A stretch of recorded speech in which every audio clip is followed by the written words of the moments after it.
$10,000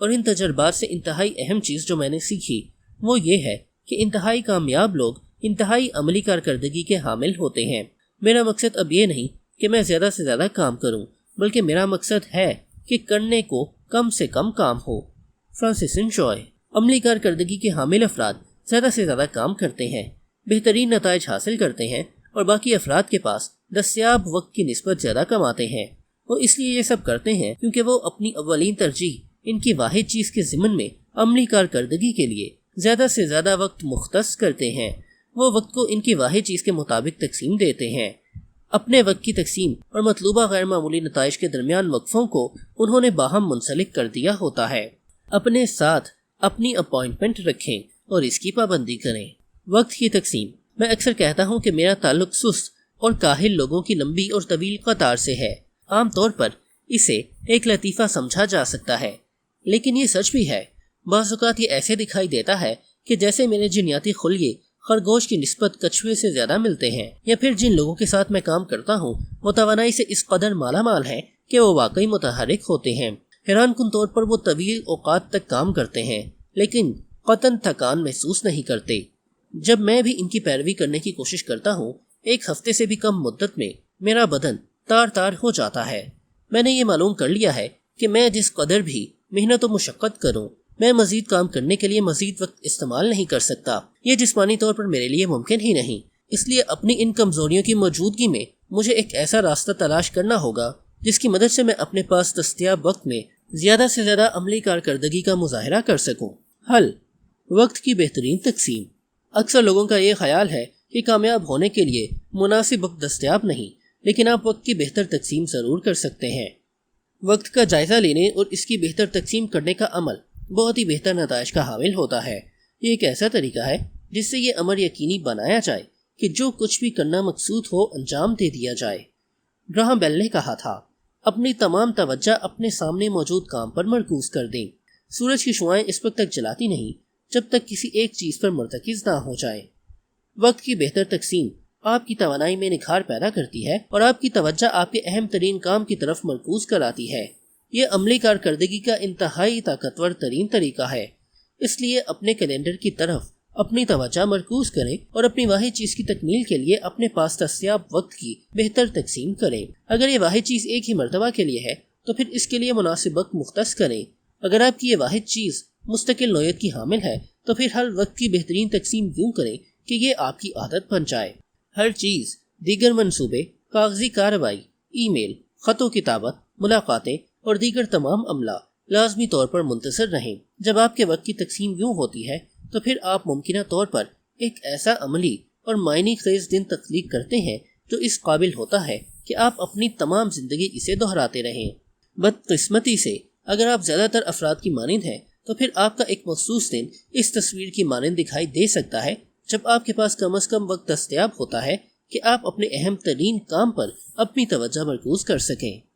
آپ کے دن پر ہر غیر اہم کام غالب ہے، لیکن انتہائی عملی کارکردگی کے حامل افراد کا دن قطعی مختلف ہوتا ہے۔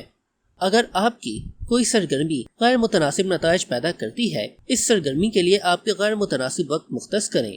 ہر روز اپنے تقسیم شدہ وقت کے لیے ارتکاز توجہ کا سوال پوچھیں، آج وہ واحد چیز کیا ہے جسے میں اس انداز میں انجام دوں کہ ہر چیز میرے لیے آسان ترین یا غیر ضروری بن جائے۔ جب آپ کو اس سوال کا جواب مل جائے تو پھر آپ اپنے اہم ترین کام کے لیے انتہائی اہم ترین سرگرمی انجام دے رہے ہوں گے۔ یہ ایک ایسا طریقہ ہے جس کے ذریعے غیر معمولی نتائج سامنے آتے ہیں۔ میرے تجربے کے مطابق جو لوگ یہ کام کرتے ہیں وہ لوگ ہوتے ہیں جو نہ صرف انتہائی کامیاب لوگ ثابت ہوتے ہیں بلکہ انہیں اپنی پیشہ ورانہ زندگیوں میں بہت سے مواقع حاصل بھی ہوتے ہیں۔ بتدریج لیکن یقینی طور پر وہ اپنی واحد چیز کے باعث اپنے ارادے کے مشہور لوگوں میں شمار ہونے لگتے ہیں اور ناگزیر بن جاتے ہیں۔ بالآخر کوئی بھی انہیں کھونے کی قیمت برداشت کرنے کا تصور بھی نہیں کر سکتا۔ جب آپ اپنے ایک دن کے لیے اپنی واحد چیز انجام دے لیتے ہیں، آپ اس کا بقایا حصہ کسی بھی چیز کے لیے مختص کر سکتے ہیں۔ اپنی آئندہ ترجیح کی نشاندہی کے لیے ارتکاز توجہ کا سوال کریں اور اس کام کو اس کا مطلوبہ وقت دیں۔ یہی عمل تمام دن دہرائیں۔ ہر قسم کا کام انجام دینے سے مراد یہ ہے کہ آپ بہتر نیند سو سکیں، لیکن ضروری نہیں کہ آپ کی ترقی ہو سکے۔ وقت کی بہتر تقسیم کا نظریہ اس مفروضے پر کام کرتا ہے کہ ایک کیلنڈر میں مخصوص کام درج ہوتے ہیں، لیکن اس امر کی پرواہ مت کریں کہ یہ کس قسم کے کام ہیں۔ اس لیے جب آپ کو اپنی واحد چیز کے متعلق علم ہو جائے، اسے نمٹانے کے لیے اپنے طور پر لائحہ عمل طے کر لیں۔ ہر روز بڑے سیلز پرسن فروخت میں اضافہ کرتے ہیں، عظیم پروگرامر پروگرام مرتب کرتے ہیں اور عظیم مصور تصاویر بناتے ہیں۔ کوئی بھی پیشہ مد نظر رکھیں اور خالی جگہ پر کریں۔ عظیم کامیابی اس وقت حاصل ہوتی ہے جب آپ اپنا وقت ہر روز یوں مختص کرتے ہیں کہ آپ عظیم کامیابی حاصل کر لیں۔ عظیم نتائج اور عظمت حاصل کرنے کی خاطر وقت کی تقسیم مندرجہ ذیل سرگرمیوں کے لحاظ سے کریں۔ نمبر 1، فرصت کے لیے وقت کی تخصیص۔ نمبر 2، واحد چیز کے لیے وقت کی تخصیص۔ نمبر 3، منصوبہ بندی کے لیے وقت کی تخصیص۔ نمبر 1، فرصت کے لیے وقت کی تخصیص۔ انتہائی کامیاب لوگ سال کی منصوبہ بندی کرتے ہوئے اپنی فرصت کے لمحات کے لیے بھی وقت مختص کرتے ہیں۔ کیوں؟ انہیں علم ہے کہ انہیں اس کی ضرورت محسوس ہوگی، اور انہیں یہ بھی علم ہے کہ وہ اس کے متحمل ہو سکتے ہیں۔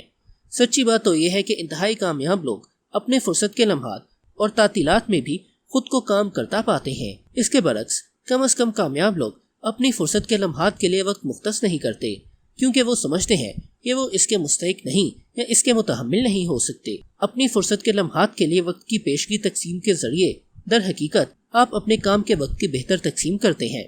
اس طرح آپ دوسروں کو بھی بہت پہلے سے یہ بتا دیتے ہیں کہ فلاں وقت آپ کہاں ہوں گے، تاکہ وہ اپنی منصوبہ بندی کر سکیں۔ جب آپ کامیابی حاصل کرنا چاہتے ہیں، آپ وقت کی حفاظت شروع کر دیتے ہیں، جس کے باعث آپ میں نئی توانائی اور نئی قوت پیدا ہو جاتی ہے۔ اپنے لیے فرصت کے لمحات مختص کریں۔ اپنی طویل ہفتہ واری تعطیلات اور دیگر طویل تعطیلات کے لیے وقت مختص کریں۔ یوں آپ زیادہ آرام کر پائیں گے، آپ زیادہ سے زیادہ اطمینان محسوس کریں گے، اور بعد ازاں آپ کی عملی کارکردگی میں اضافہ ہو جائے گا۔ ہر چیز کو بہترین کارکردگی کا اظہار کرنے کی خاطر آرام ضروری ہے، اور آپ کو اس سے قطعی استثناء حاصل نہیں۔ جس طرح کام ضروری ہے، اس طرح آرام بھی ضروری ہے۔ کامیاب لوگوں کی چند ہی مثالیں ایسی ہوں گی جن پر اس اصول کا اطلاق نہیں ہوتا، لیکن وہ ہمارے لیے مثالی کردار نہیں۔ وہ اس لیے کامیاب ہوئے باوجود اس لیے کہ وہ کس طرح آرام کرتے تھے۔ نمبر 2، واحد چیز کے لیے وقت کی تخصیص۔ جب آپ نے اپنی فرصت کے لمحات کے لیے وقت مختص کر لیا، اپنی واحد چیز کے لیے بھی وقت مختص کریں۔ ہاں، آپ ٹھیک پڑھ رہے ہیں، آپ کا انتہائی اہم کام ثانوی نوعیت کا حامل ہے۔ کیوں؟ کیونکہ آپ اپنی پیشہ ورانہ زندگی میں اپنی کامیابی کو اس وقت تک ہنسی خوشی برقرار نہیں رکھ سکتے۔ اگر آپ اپنے لیے تفریحی لمحات نظر انداز کر دیں، اپنی تفریح کے لیے وقت مختص کریں اور پھر اپنی واحد چیز کے لیے وقت مختص کریں۔ انتہائی اعلیٰ عملی کارکردگی کے حامل لوگ جنہیں غیر معمولی نتائج حاصل ہوتے ہیں، اپنے ایام کی منصوبہ بندی اس طرح کرتے ہیں کہ وہ اپنی واحد چیز، اپنی واحد حکمت عملی پر عمل درآمد کر سکیں۔ ایک دن کے دوران ان کا اہم رابطہ ان کی اپنی ذات سے ہوتا ہے، اور وہ کبھی اس موقع کو ضائع نہیں کرتے۔ اگر وہ اپنے وقت کی تخصیص سے قبل ہی اپنے واحد چیز انجام دے دیں، وہ اسے ایک کامیاب دن نہیں کہتے۔ وہ ارتکاز توجہ کے سوال کو خود کو یہ بتانے کے لیے استعمال کرتے ہیں کہ وہ اپنا بقایا وقت کیسے صرف کریں۔ اسی طرح اگر ان کی واحد چیز کے لیے ان کا کوئی مخصوص مقصد ہے، وہ وقت کی پرواہ کیے بغیر اس کی تکمیل کرتے ہیں۔ A Geography of Time میں رابرٹ لیون بتاتا ہے کہ بہت سے لوگ گھڑی دیکھ کر کام کرتے ہیں۔ اب 5 بج چکے ہیں، میں تم سے کل ملاقات کروں گا۔ جبکہ دیگر لوگ کام کے لحاظ سے کام کرتے ہیں۔ جب میرا کام ختم ہونا ہوگا، اسی وقت ختم ہوگا۔ اس کے متعلق سوچیں۔ دودھ فروش کی دکان کسی مخصوص وقت بند نہیں ہوتی، وہ اس وقت گھر جاتا ہے جب وہ دودھ دھو لیتا ہے، اور اسی اصول کا اطلاق کسی بھی دیگر پیشے پر ہوتا ہے جہاں نتائج کو اہمیت حاصل ہو۔